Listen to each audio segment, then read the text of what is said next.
long before humans could speak, before we could make fire, before we even stood upright. Our ancestors already had one skill perfected: getting drunk, not once, not by chance, for 10 million years, and that one habit may explain why your brain works the way it does today.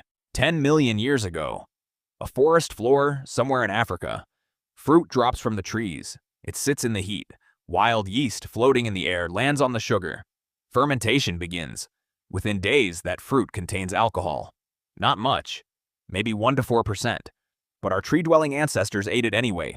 They weren't chasing a buzz. They were chasing calories, because a strong fermented smell meant one thing: ripe, sweet, ready to eat. In 2014, biologist Robert Dudley gave this behavior a name: the drunken monkey hypothesis. His claim: our attraction to alcohol wasn't built for pleasure. It was built as a tracking system, a way to find the richest food in the forest using nothing but smell.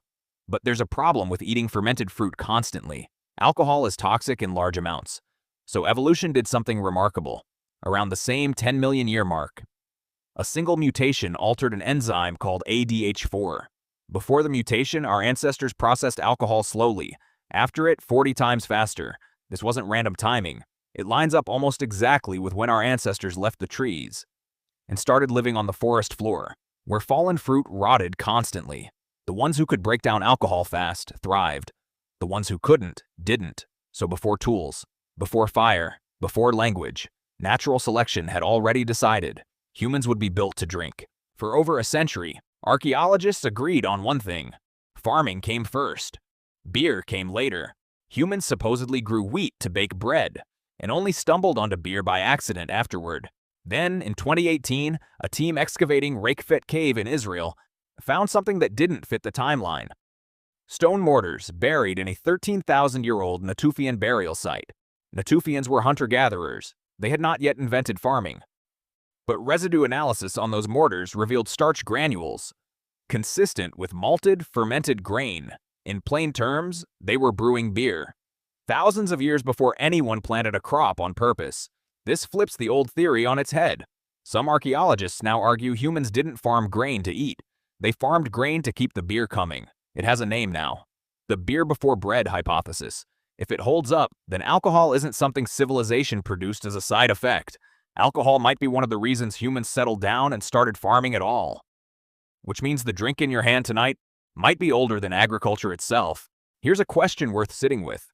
Why would a hunter-gatherer, constantly moving, constantly hungry, spend weeks fermenting grain instead of just eating it? Anthropologist Robin Dunbar has spent years studying exactly this. His research shows alcohol does something social bonding alone struggles to do. It lowers inhibition fast. It compresses the time it takes two strangers to trust each other.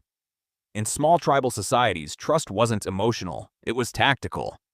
An alliance with a neighboring group could mean survival during a bad season, and the fastest way to test whether someone could be trusted was to get them relaxed enough to drop their guard.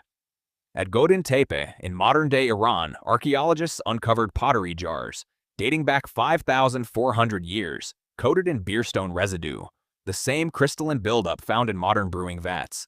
These weren't small batches for one household. The scale suggests communal brewing, meant for group gatherings. Even Sumerian texts back this up. The hymn to Ninkasi, written around 1800 BCE, is essentially a beer recipe, set to poetry dedicated to the goddess of brewing. Beer wasn't hidden or shameful in early civilization. It was sacred enough to write a hymn about. Shared drinking wasn't a side activity in early human society. It may have been one of our first diplomatic tools, but every tool that builds trust can also break it. By the time of the Babylonian Empire, alcohol had become common enough that it needed rules.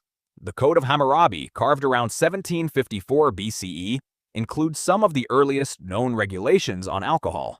Several laws specifically target tavern keepers. One law threatened death for tavern keepers caught overcharging customers with underweight grain for beer. Another targeted taverns suspected of harboring criminal conspiracies.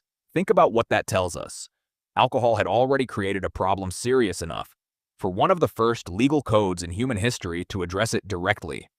Taverns weren't just gathering places anymore. They were becoming places where disputes, deception, and violence took root. The same drink that once helped two strangers form an alliance was now dangerous enough to require government oversight. This is the pattern that repeats across almost every early civilization.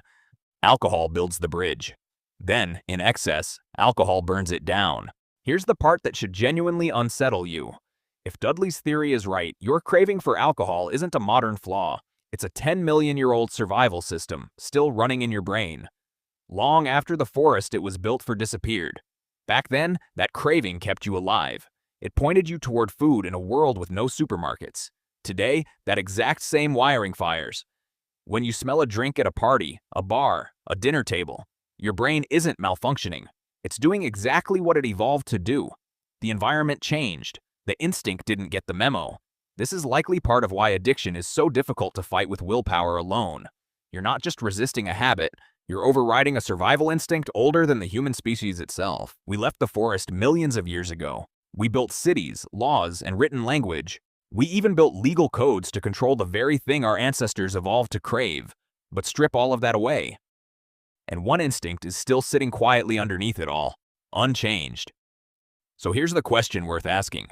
If a craving this old can still control modern behavior without us noticing, what else are we doing every single day that we think is a choice, but is actually just an ancient forest still running the code?